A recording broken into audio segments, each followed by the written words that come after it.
and good day. Welcome to our last module lesson presentation for the course Business Analytics. And again, this is yours truly, Dr. Noel Murillo Teves. To begin, we're going to tackle the last module lesson, and it deals about on Monte Carlo simulation.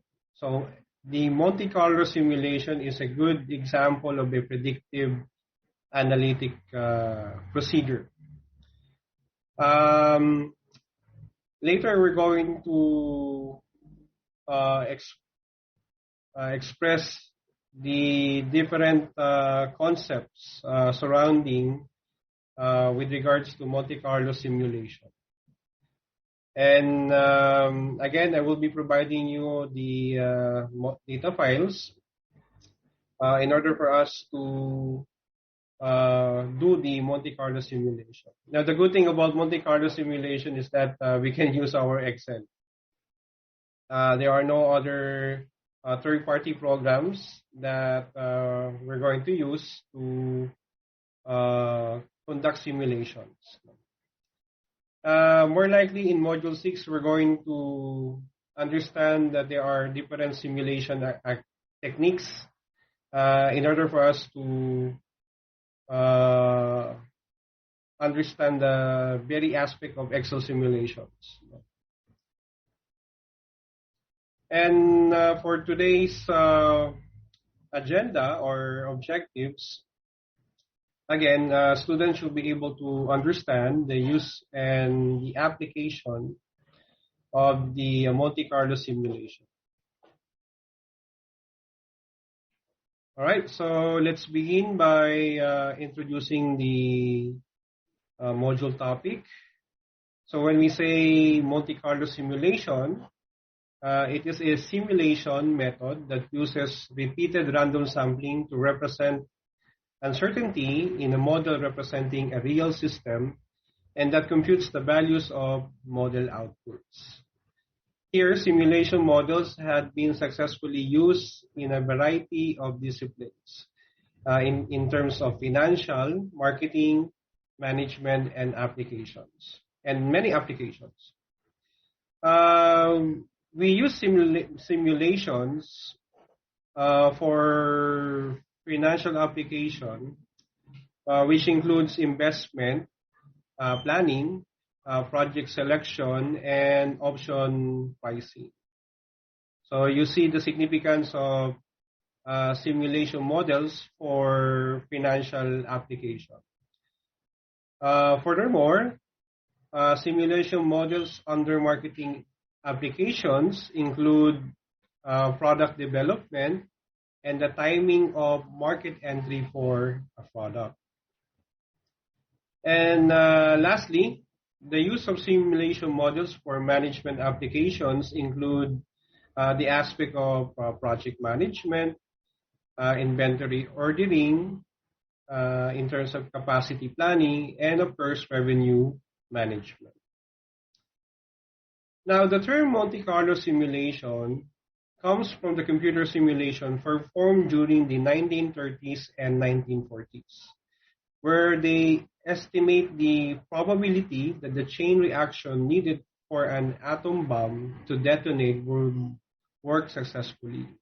Well, the term Monte Carlo simulation originated during World War II and as a part of a Manhattan Project to develop nuclear weapons.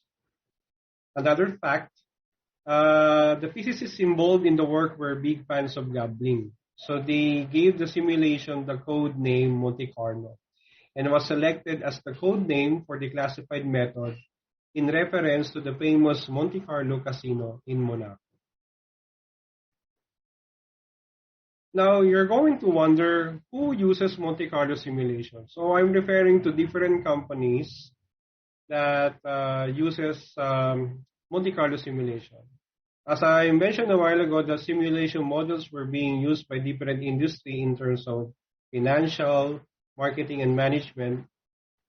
on our next slide here, you can see so many companies. And for many companies, Monte Carlo simulation is a key part of their decision-making process. So here are a few examples of the different company who uses Monte Carlo simulation. First, we have the General Motors. So for General Motors, they use a simulation to forecast its net income, to predict the structural and purchasing costs, and to determine its exposure to the risk associated with different interest rates and exchange rates. On the other hand, the Lilly or Eli Lilly uses the simulation to determine the optimal plant capacity for each of its drugs. For Procter & Gamble or P&G, the simulation is used to model hedge foreign exchange risks, while Sears uses Monte Carlo simulation to figure out how many units of each product line to order from suppliers in a particular year.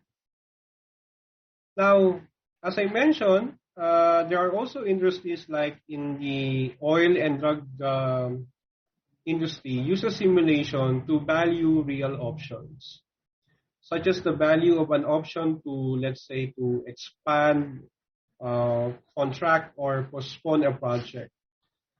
In addition, financial planners use Monte Carlo simulation to determine the best optimal investment strategy for their clients' retirement. So this is how very significant when we talk about the use of Monte Carlo simulation. Moving on, in this slide, we're going to talk about probability distribution. As we will demonstrate, a spreadsheet simulation analysis requires a model foundation of logical formulas. These logical formulas correctly expresses the relationship between parameters and decisions to generate outputs of interest. The simulation model also extends the use of spreadsheet modeling approach by replacing the use of single values for parameters with a range of possible values. For instance, let's say a simple spreadsheet model may compute a clothing retailer's profit. Given values for the number of ski jackets ordered from the manufacturer and the number of ski jackets demanded by a customer. Now, a simulation analysis extends this model by replacing the single value used for ski jacket demand with a probability distribution of possible values of ski jacket demand. So the term probability distribution is a description of the range and relative likelihood of possible values of an uncertain variable. Well, we do have two kinds of probability distribution in terms of discrete and continuous probability distribution. So when we say discrete probability distribution, discrete probability distribution is a probability distribution where the possible values for a random variable can take on only specified discrete values.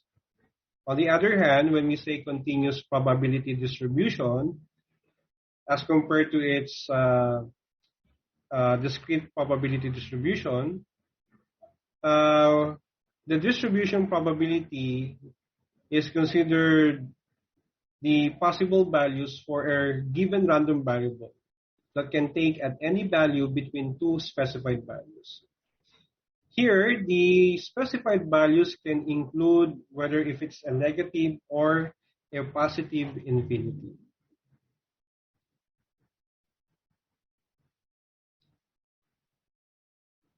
So moving on.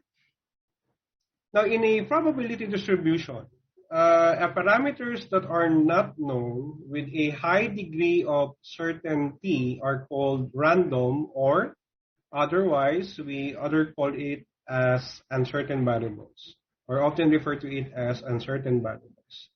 In a random variable, input to a simulation model whose value is uncertain and described by a probability distribution.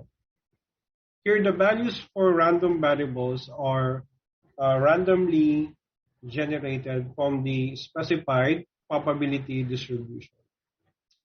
Now, simulation results somehow help us to make decision recommendation for the controllable inputs that address not only the average output but also the variability of the output. So what does it means when we say controllable inputs? A controllable input is an input to a simulation model that is selected by a decision maker. All right, so that is what we call controllable inputs. So moving on, so what now is what if analysis? Now, when making a decision in the presence of any uncertainty, the role of decision maker should be interested not only on the average or expected or outcome, but also in information regarding the range of possible outcomes. In particular, let's say decision makers are interested in terms of this analysis. That is quantifying the likelihood of a certain magnitude of undesirable outcome. So think of it when we say risk analysis is equals to the undesirable outcome. So what does a risk analysis means? So a risk analysis pertains to the process of evaluating a decision in the face of uncertainty by quantifying the likelihood and magnitude of an undesirable outcome. Now, when we say what if analysis, the what if analysis is a trial and error approach to learning about the range of possible outputs for a model. Now, the trial values are chosen for the model inputs. So the model inputs now, we consider them the what ifs. And the value of the output is being computed.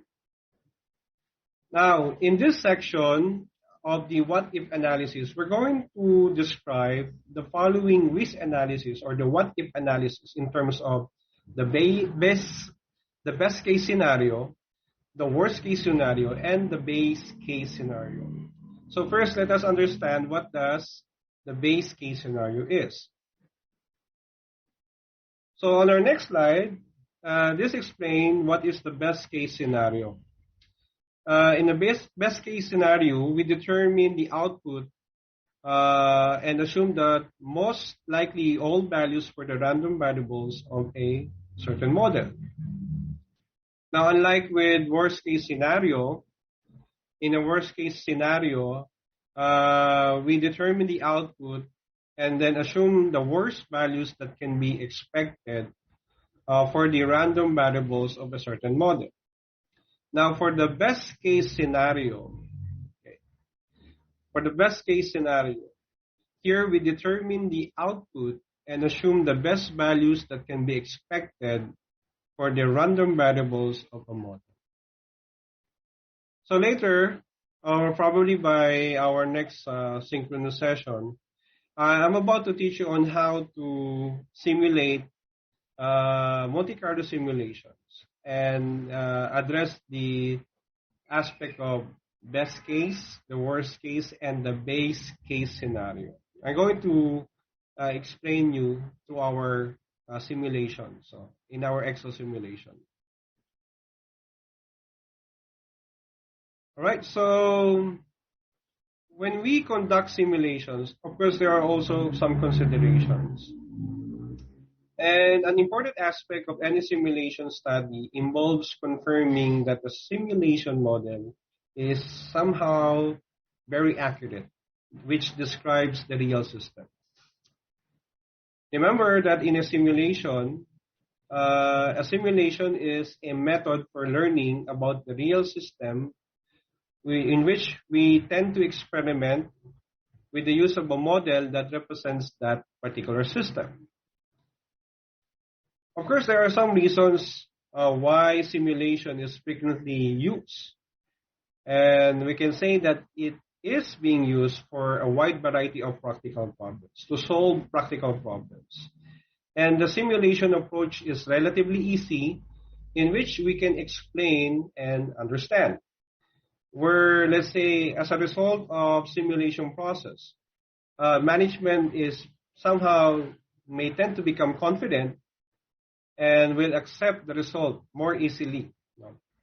Now, with regards to spreadsheet package nowadays, there are alternative for model implementations. And in fact, there are also third-party vendors who develop add-ins in Excel that expand the capabilities of a certain spreadsheet package. If you were able to watch the video last time regarding using SPSS for determining logistic regression, there's a reason why we use SPSS instead of Excel, because on some occasion I was able to use the analytics solver in our Excel program. However, there is a certain period where it expires the use of the analytics solver. So I have no choice but to choose another program, a third-party program, where I can illustrate to you all the use of logistic regressions.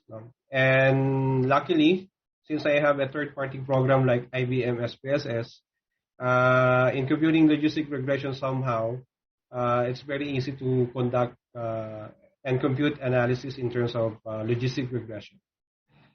Okay, so I'm hoping you're able to watch the video about logistic regression using SPSS. Going back to our discussion, it's kind of important also when we conduct simulation or we use simulation for some reasons, because there are cases where computer software developers, in the case of computer software developers, they have produced simulation packages that make it easier to develop and implement simulation models for more complex problems. In fact, IBM SPSS had the ability also to compute Monte Carlo simulation. But then again, we're not going to push ourselves to use IBM SPSS. Instead, since I was able to mention a while ago that we're going to use Monte Carlo simulation in Excel, since we can perform computing Monte Carlo simulation in our Excel programs. No? To help build better simulation, I guess this is actually a concern of everyone here. Let's say when they try to think of a better way on how to create better simulation, I suggest it should be optimized. So we have this term called simulation optimization. So what does simulation optimization mean? So simulation optimization pertains to the process of applying optimization techniques to identify an optimal or near optimal values of the decision variables in a simulation model. When it's the time in our simulation model where we can say that we agree based on the computation that we arrive is somehow optimal in terms of computation. So we have to consider that also. Now, inaccurate simulation models cannot be expected to provide worthwhile information. Remember that also. Another style of simulation, we call it discrete event simulation, where it involves trials that represent how a system evolves over time. And one common application of discrete event simulation is in terms of waiting lines. So we use in waiting lines the simulation called discrete event simulation. Okay. Now, before using simulation results to draw a conclusion about a real system, students must take steps to verify and validate the simulation model. Okay. So we're going to consider now what is verification and validation in simulation. So when we say verification, verification is the process.